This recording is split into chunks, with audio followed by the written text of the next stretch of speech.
Assalamu alaikum. My name is Muhammad Shahzad Manzoor, working as a consultant nutritionist and dietitian at DHQ hospital Pakpattan. और आज का जो session है वो हम स्टार्ट करते हैं। आज का जो टॉपिक है कि हाई ब्लड प्रेशर यानी हाइपरटेंशन किस तरह हमारी जो लाइफ को डे बाय डे इफ़ेक्ट कर रहा है। इसमें हमने वो चेक करना है कि मतलब किस तरह हाइपरटेंशन या हाई ब्लड प्रेशर है वो हमारी लाइफ को किस तरह मुतासर कर रहा है और हमने किस तरह इसको मैनेज करना है। सबसे पहले मैं हाइपरटेंशन को डिफ़ाइन कर देता हूँ कि हाइपरटेंशन जो है वो हाई ब्लड प्रेशर की एक मेडिकल टर्म है, जिसमें ये कि कंटिन्यूसली जो हमारा हाई ब्लड प्रेशर है उसकी वैल्यू एक नॉर्मल लेवल से ज़्यादा रहती है। नॉर्मल जो हमारी ब्लड प्रेशर की लिमिट है वो 120/80 mmHg है। ठीक है, तो हाइपरटेंशन को हम तीन कैटेगरीज में डिवाइड करते हैं। फर्स्ट ऑफ ऑल है प्री हाइपरटेंशन। प्री हाइपरटेंशन में जो हमारा सिस्टोलिक ब्लड प्रेशर है उसकी वैल्यू 120 से 129 या 130 तक रहती है। इसको इस तरह के पेशेंट को हम प्री हाइपरटेंशन पेशेंट कहते हैं कि वो हाइपरटेंशन होने की नॉर्मल या कह लें कि बॉर्डर लाइन पे हैं। इसके बाद आ जाते हैं हाइपरटेंशन की टाइप 1। हाइपरटेंशन की जो टाइप 1 हाइपरटेंसिव पेशेंट होते हैं उनका जो ब्लड प्रेशर है वो 130 से 140 तक रहता है। ठीक है, और 130 से 140 के रेंज वाले पेशेंट होते हैं, इनमें किसी किस्म की मेडिकल कॉम्प्लिकेशन नहीं होती, लेकिन उनका जो ब्लड प्रेशर है वो इस रेंज में रहता है और उनको किसी किस्म की कोई अदर मेटाबॉलिक कंडीशन नहीं होती। जबकि जो टाइप 2 हाइपरटेंशन है इसमें उनको मल्टीपल कॉम्प्लिकेटेड या मेटाबॉलिक डिसऑर्डर हो सकती हैं, मतलब कि उनको किडनी फेलियर हो सकता है, उनको हार्ट का इशू हो सकता है, ओबेसिटी पेशेंट हो सकते हैं। और ये जो हाइपरटेंशन है ये एक खामोश मौत है जो कि हमारे प्यारों की ज़िंदगी को हमसे मतलब दूर लेके जा रही है। ठीक है, और पेशेंट को मतलब एक उनका जो लाइफस्टाइल है, हेल्थी लाइफस्टाइल है, उसको डिस्टर्ब कर रही है। हाइपरटेंशन को जो मेजर वजूहात हैं उसको हम मतलब डिस्कस करने से पहले आपको ये बताना चाहूँगा कि ये जो मतलब एक हाई ब्लड प्रेशर का जो एक मर्ज़ है ये बहुत ही ज़्यादा मतलब वो हमारे माशरे में एक वो परवान चढ़ रहा है कि मतलब हमारी सोसाइटी में हर 5 में से एक जो पर्सन है वो हाई ब्लड प्रेशर का मरीज़ है। इसकी काफ़ी सारी वजूहात हैं जिनको हम मतलब एक सीरीज़ में मतलब उसको डिस्कस करेंगे। उनमें सबसे पहले ये है कि हमारा जो रहने सहने का तरीका है वो आजकल के हालात के मुताबिक या जो कि कह लें कि पैंडेमिक कोविड-19 की कंडीशन में थोड़ा सा पहले की जो रूटीन से थोड़ा सा हट के हो गया है। तो उसमें हम किस तरह की मैनेजमेंट करनी है उनको हम सारी चीज़ों को डिस्कस करेंगे। तो सबसे पहले हम इन चीज़ों को डिस्कस करते हैं कि ये जो हाई ब्लड प्रेशर का मर्ज़ है वो हमारी लाइफ पे किस तरह इन हो रहा है, उसकी हमने मैनेज किस तरह करना है और इन वजूहात को हमने अपनी लाइफ से कैसे दूर करना है। तो सबसे पहले ये है कि हमें हमारी जो बॉडी उसके अंदर मल्टीपल डिजीज़ का होना, जैसे दिल का मर्ज़ हो सकता है, मोटापे का मर्ज़ मतलब है, या आपको किडनी फेलियर है। तो जब ये बॉडी के अंदर ये मेटाबॉलिक या कॉम्प्लिकेटेड डिजीज़ आना शुरू हो जाती हैं तो आपके ब्लड प्रेशर के होने की चांसेस ज़्यादा हो जाते हैं, मतलब आपके हाई ब्लड प्रेशर बॉडी के अंदर जो डेवलप होना शुरू उसकी रेशो भी बढ़ जाती है। दूसरा ये है कि हमारा मतलब जो वेट जो है वो जो हमारा हाइट के लिहाज से जो वेट ओवर हाइट रेशियो है उसमें आप ओवरवेट की ओबेसिटी कैटेगरी में फॉल आउट कर रहे हों तो आपके हाई ब्लड प्रेशर होने के चांसेस 20 से 40% है वो ज़्यादा हो जाते हैं। ठीक है, अगर आप अपना आपका जो बॉडी मास इंडेक्स है मतलब आपका जो वेट है वो आपकी नॉर्मल कैटेगरी में फॉल आउट कर रहा है तो आपका लाइफस्टाइल है वो बहुत एक हेल्थी लाइफस्टाइल है और आपका जो मतलब वो ब्लड प्रेशर होने के चांसेस हैं वो भी बहुत कम होंगे। लेकिन अगर आप का जो वेट है वो एक नॉर्मल कैटेगरी से ज़्यादा मतलब ओवर वेट या ओबेसिटी हैं तो आपके हाई ब्लड प्रेशर के होने या हाइपरटेंसिव होने के चांसेस भी ज़्यादा हैं। दूसरा ये कि हर बंदा मतलब आजकल के दौर में एक नफ्सा नफसी के दौर में हर बंदा किसी न किसी समाजी माशी या सोशली तौर पे परेशानी या स्ट्रेस का शिकार है। तो उसमें उसका स्ट्रेस में होने की वजह से उसके ज़हनी तनाव या ब्लड प्रेशर के होने के चांसेस भी उसी तरह ज़्यादा हैं। तो अपनी लाइफ के अंदर स्ट्रेस फैक्टर का लाने से हाई ब्लड प्रेशर के होने चांसेस भी बढ़ जाते हैं। तीसरा ये है कि जो पेशेंट हैं जिनकी एज 35 या ओल्डर पेशेंट जो हैं, उनके अंदर ब्लड प्रेशर के उनकी होने की चांसेस ज़्यादा हैं, क्योंकि उस वक्त बॉडी की इम्यूनिटी भी लो होना शुरू हो जाती है और जिस्म की जो वो कह लें कि काफ़ी सारी चेंजेस आना शुरू हो जाती है। तो बॉडी का जो मतलब या कह लें कि हमारी जो वेन्स हैं उनकी जो फ्लेक्सिबिलिटी है, या जो वेन्स की जो मतलब वो कह लें कि आपके ब्लड सप्लाई करने की जो एक फ़्लो और रफ्तार है, वो नॉर्मल रूटीन से थोड़ी-सी हट जाती है। और दूसरा ये है कि उस वक़्त जो पर्सन है वो भी इतना इनएक्टिव नहीं रहता। तो ये जो इनएक्टिविटी है, सेडेंटरी लाइफ़स्टाइल है, फ़िज़िकल एक्टिविटी का ना होना और पुअर मतलब वो कह लें कि फ़िज़िकल एक्टिविटी में एंगेज होना, तो ये जो चीज़ है वो पर्सन को हाइपरटेंशन होने की तरफ लेके आती है। तीसरा ये है कि हमारी जो खुराक है उसमें नमक का इस्तेमाल बहुत ज़्यादा है। आजकल के दौर में हम मतलब एक वो कह लें कि एक मतलब क्या डेवलपिंग जनरेशन में आ गए, तो हम हर चीज़ मतलब ऑनलाइन ऑर्डर करते हैं। बच्चे जो हैं वो भी मतलब कहते हैं कि मतलब बस फूड पांडा या मतलब जो भी हमारे पास ऑनलाइन सोर्सेज हैं वहाँ पे ऑर्डर करते हैं और विद इन 20 to 30 मिनट हमारी फूड जो है वो ऑन डोर होती है। तो ये जो प्रोसेस चीज़ें हैं, ये जंक फूड है, इसमें मसाला जात का, नमक का इस्तेमाल और चिकनाई वाली चीज़ों का इस्तेमाल वो नॉर्मल रूटीन से ज़्यादा होता है। जब ये चीज़ें कंटिन्यूसली हमारी लाइफ़स्टाइल में चेंज होंगी, तो उससे क्या होगा कि हमारी जो खाने पीने की रूटीन है वो भी डिस्टर्ब हो जाएगी। और कंटिन्यूसली जब ये चीज़ें जो हैं उनका हमारी बॉडी के अंदर लेवल एक लेवल से ज़्यादा होता जाएगा, तो ब्लड प्रेशर के होने के चांसेस भी बढ़ाएगा। तीसरा ये है कि पेशेंट है मतलब उसकी फैमिली हिस्ट्री में कोई पेरेंट्स में से कोई हाइपरटेंसिव है, तो उसके ब्लड प्रेशर के होने के भी चांसेस ज़्यादा हैं। तीसरा ये कि मतलब वो मल्टीपल डिजीज़ का शिकार है, तो हो सकता है कि वो कोई किसी किस्म की मेडिकेशन का इस्तेमाल कर रहा हो, तो उसमें ये कि कंटिन्यूसली या लॉन्ग टर्म के लिए वो मल्टीपल मेडिसिन को अपनी खुराक में ले रहा हो, जिसमें से वो कुछ फीमेल होते हैं कॉन्ट्रासेप्टिव पिल्स लेती हैं, एस्थमेटिक पेशेंट होते हैं या मतलब रिस्पिरेटरी के इन्फेक्शन के पेशेंट होते हैं, तो वो स्टीरॉइड्स कंटिन्यूसली इस्तेमाल कर रहे होते हैं। एंटी इन्फ्लेमेटरी ड्रग है या पेन किलर कुछ ब्रूफन वगैरह या पैराडोल या पैरासीटामोल या मतलब ये जो चीज़ें हैं और कुछ हर्बल मेडिसिन भी होती हैं। तो जब ये कंटिन्यूसली हमारी लाइफ में इनका बॉडी के अंदर मतलब कुछ एक ड्रामेटिक चेंजेस आना शुरू हो जाती है, जिसकी वजह से जो हमारा ब्लड फ्लो है या हमारी वो जो नॉर्मल रूटीन है उसके अंदर पेशेंट के ब्लड फ्लो वो थोड़ा सा नॉर्मल रूटीन से हट के ज़्यादा होना शुरू हो जाता है, ठीक है, जिसकी वजह से पेशेंट जो है वो एक हाइपरटेंसिव फेज में आना शुरू हो जाता है। इसके लिए मतलब ये है कि जो मेजर जो काजेज़ हैं हमारी लाइफस्टाइल में, उनको हमने किस तरह प्रोवोक करना है, किस तरह हमने उसकी मतलब मैनेजमेंट किस तरह करनी है। तो उसमें ये है कि सबसे पहले तो हमारा जो है खुराक के अंदर एक बड़ा पॉजिटिव चेंज लेके आना चाहिए कि किस तरह जो खुराक है उसके अंदर हम किस तरह मतलब वो चीज़ों को लेके आएंगे। तो फर्स्ट ऑफ ऑल ये है कि हमारी खुराक जो है उसमें नमक का जो इस्तेमाल है वो कम कम करना चाहिए। तो नॉर्मल रूटीन में जो हम नमक का ज़्यादा इस्तेमाल कर रहे हैं, जैसे हम खाना वगैरह पकाया है तो उसमें नमक का इस्तेमाल ज़्यादा नहीं करना चाहिए। तीसरा ये है कि खाने में जो चिकनाई वाली चीज़ें हैं वो आपने कम रखनी है, मतलब ज़्यादा करी वाला सालन इस्तेमाल नहीं करना, ठीक है। दूसरा ये है कि खुराक के अंदर हमारे जितने भी फूड ग्रुप्स हैं उनको एक बैलेंस मकदार में इस्तेमाल करना चाहिए। बैलेंस मकदार में किस तरह इस्तेमाल करना चाहिए कि हम एक ही फूड ग्रुप में से वो चीज़ें ना लें।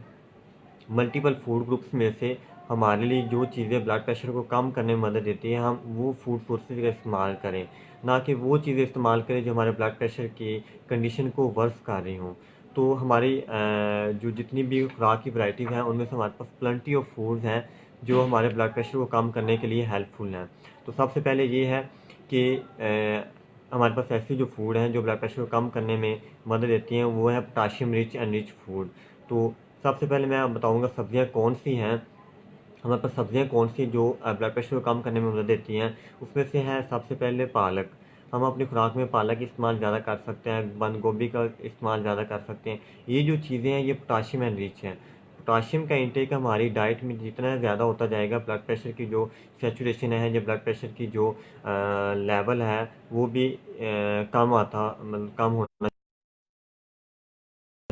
मटर जो हैं वो पोटाशियम की क्वांटिटी में मतलब नॉर्मल टीन से ज़्यादा होती है। तीसरा ये कि खीरे जो हैं, कुकम्बर वगैरह, उनका इस्तेमाल जो है वो भी ब्लड प्रेशर को कम करने में मदद देता है। तीसरा ये कि एग प्लांट जिसे हम बैंगन कहते हैं या ब्रिंजल वगैरह या पम्पकिन वगैरह है या मतलब ग्रीन लीफी लेग्यूम्स जो है, ठीक है। तो ये जो वेजिटेबल्स हैं अगर हम इन्हें मतलब मॉर्निंग में, लंच में या डिनर में हम बॉयल फॉर्म में या नॉर्मल कुक फॉर्म में अपनी डाइट में इंक्लूड करेंगे तो ब्लड प्रेशर की जो रेशियो है वो भी कम होना शुरू हो जाएगी और हमारी जो खुराक है उसमें जो है ब्लड प्रेशर की कमी आना शुरू हो जाएगी।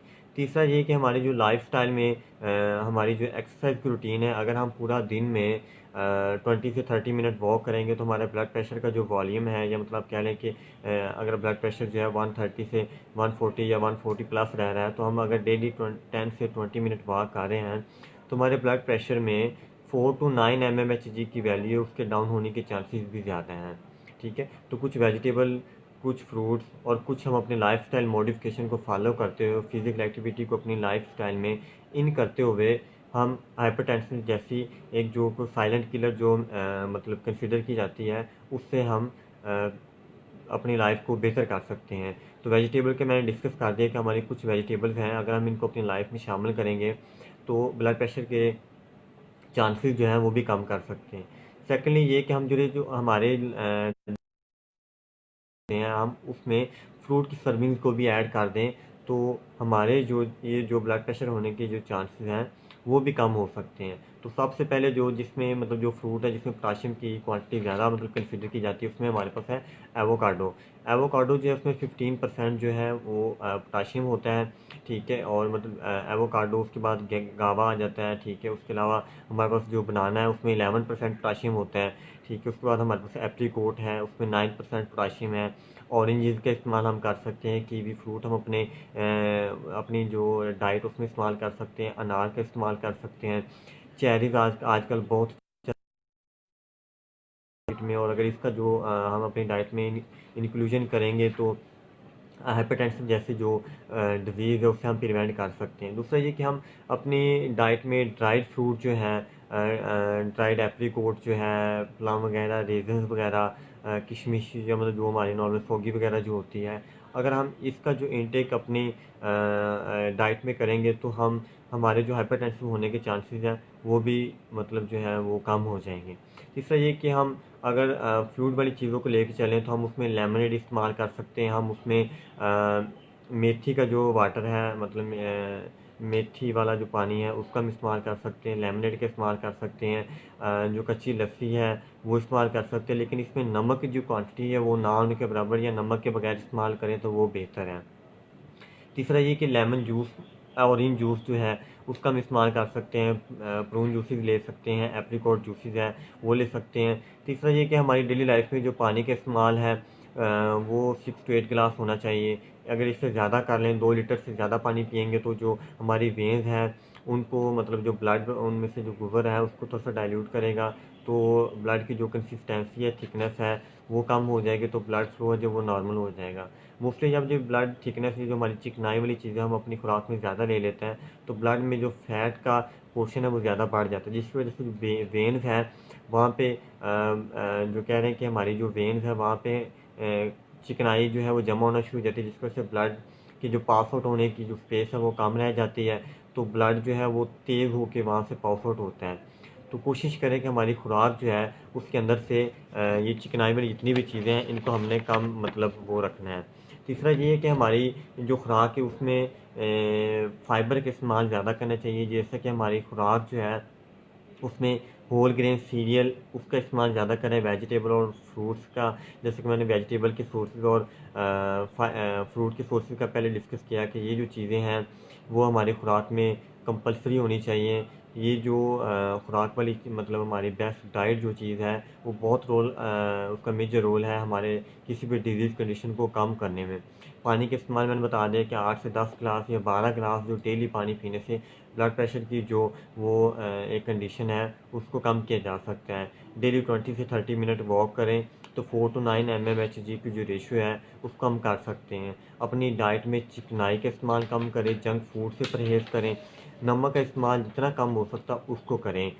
हाँ, अपनी खुराक में थोड़ा सा डार्क चॉकलेट या कोका वगैरह मतलब कॉफ़ी वगैरह जो डार्क चॉकलेट जो है उसको आप शामिल कर सकते हैं। ये जो चीज़ इसमें फ्लेवोनोल्स होते हैं, तो फ्लेवोनोल्स जो हैं वो एक स्ट्रेस को भी कम करते हैं, दूसरा ये कि हैप्पी हार्मोन या बॉडी के अंदर जो फेरो हार्मोन हैं उसको मतलब जो है एक वो काफ़ी एक पॉजिटिव चेंज लेके आते हैं। तीसरा ये कि ड्रिंक लेस अल्कोहल, मतलब आजकल जो है वो एक बड़ा फैंटेसी लाइफ के लिए मतलब ड्रिंकिंग को मतलब बड़ा एक वो एक ट्रिगर करता है हाइपरटेंसिव होने में। तो कोशिश करें कि अल्कोहल का या किसी भी कार्बोनेटेड ड्रिंक का इस्तेमाल अपनी लाइफ में कम से कम करें।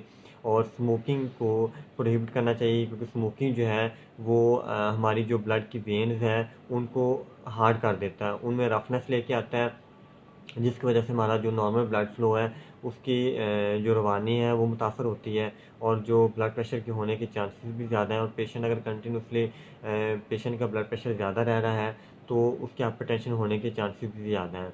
तीसरा ये कि मैंने स्ट्रेस फैक्टर को सबसे पहले डिफाइन किया कि जो स्ट्रेस है वो मतलब स्ट्रेस जो है वो ब्लड प्रेशर के चांसेस को बढ़ाता है। तो कोशिश करें कि ऐसे हेल्थी वेज को फॉलो करें कि स्ट्रेस को मैनेज करें। योगा कर सकते हैं आप, डेली एक्टिविटी को आप मतलब अपनी लाइफ में नहीं करें। जो बिज़ी पर्सन होता है वो उतना ही मतलब लेस स्ट्रेसिव होता है, ठीक है, क्योंकि वो अपना मोस्टली टाइम जो है वो नॉर्मल रूटीन में इंगेज करने में स्पेंड कर लेता है, और स्ट्रेस की तरफ मूव आउट होने के लिए उसे कम से कम टाइम अवेलेबल होता है। तीसरा, जो मैंने सबसे पहले डिस्कस किया था कि अगर पेशेंट जो है ओवरवेट या उसका जो वेट है वो नॉर्मल कैटेगरी से ज़्यादा है, तो उसको अपना वेट जो है वो नॉर्मल कैटेगरी में लेके आने की ज़रूरत है, क्योंकि ओबेसिटी और ओवरवेट जो है ये इसका बड़ा मेजर रोल है पेशेंट के हाइपरटेंशन होने में।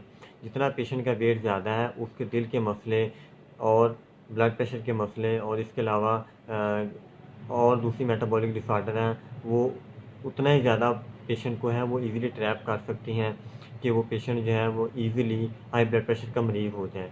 तीसरा ये कि हमारी खुराक में जो है वो ड्राइड मतलब जितनी भी वो फ्रूट्स हैं उसमें good saturated fatty acid, mono unsaturated fatty acid होते हैं, ठीक है, लिनोलीक एसिड, लिनोलिनिक एसिड, जो कि ब्लड प्रेशर को वैल्यू जो है या मतलब हमारे बॉडी के जो कोलेस्ट्रॉल लेवल है, लो डेंसिटी लिपोप्रोटीन है, ठीक है, उनको भी बॉडी से निकालने में, लीच आउट करने में मेजर रोल है। तीसरा ये कि नॉर्मल स्लीप लें, ठीक है, 7 to 8 आवर्स की जो नॉर्मल स्लीप है उसका बहुत ही मतलब मेजर रोल है आपकी स्ट्रेस को नॉर्मल लेवल पे लेके आने के लिए, आपका ब्लड फ्लो है उसको नॉर्मल लेवल पे लेके आने का।